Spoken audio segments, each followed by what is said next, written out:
سلام دوستای گلم. امروز بازار رفته بودم، دیدم که گشنیز و نعنا را بسیار ارزان کرده. گفتم بیا چند دسته بگیرم بیارم در خانه و او را ما خشک بکنم یا که نگاه بکنم برای آینده. هر کدامتان هر طریقی از خود دارین که چه قسم میتونین از او نگهداری بکنین. بیاین که من طریقی خودم بر شما نشان میدم. اول گشنیز را یا که نعنا را پاک صفا میشوییم. وقتی که شستیم آب از را خشک میکنیم. تک تکی سفید پاک صفا وار میکنیم.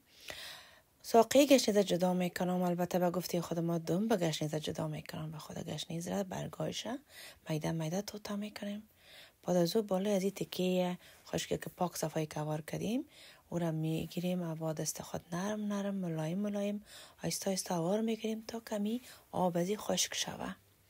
یه تقریبا میتونی که تا 4 ساعت بانیم که کمی آبش خشک شوه، یا که من بعضی وقتا تا صبح بیمانم که خشک میشه، چون عموما من شب کار خود را انجام میدم چون که روزانه من مصروف هستم. بعد از او که اینا خشک شد پاک صفا شد، در بین خطای فریزری میتونیم گیر ما نگهداری بکنیم. میبینیم که بسیار زیاد میده مقبول جور شده، توته شده و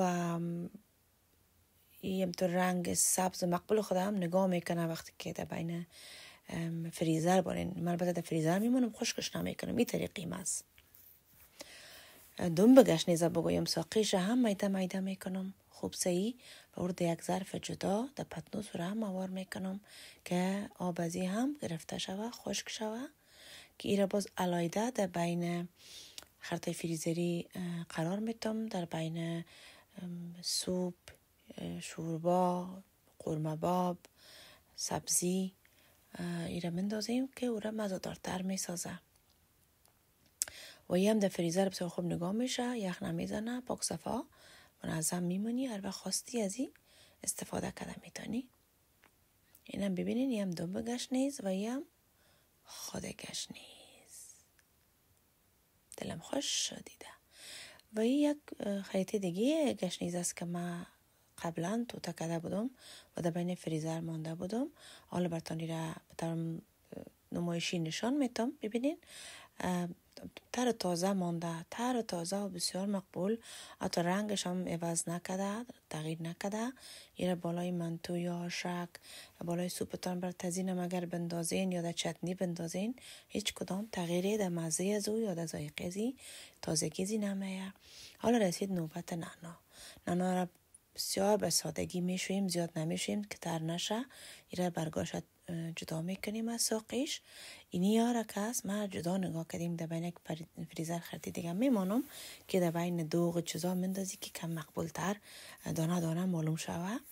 و ما این دیگه راشه که در پتنوس ما برگ کردم، اونا رو من میگیرم آیستاستا میده میکنم. اما اگر توته بکنم هم و قدر توته کلان خورد نمیکنم، کلانتر، چون که اگر نعنا بسیار خورد توته شوه خودش خشک شدم یا یخ زد از او کده خردتر میشه.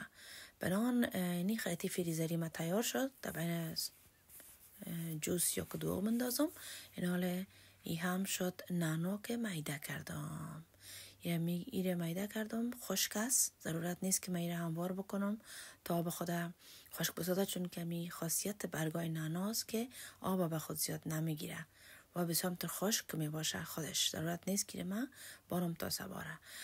از خریده های شاین خبر داشتین که من او را 6 تا پاک صفا مانده بودم استفاده میکنم من حیث خریده های فریزری و این رو در بین از این خرطه جا به جای میکنم، پاک صفا میمانم و یا مبشد برگای زنده و سلامتش بالایش نشته میگم نعنا آماده شد.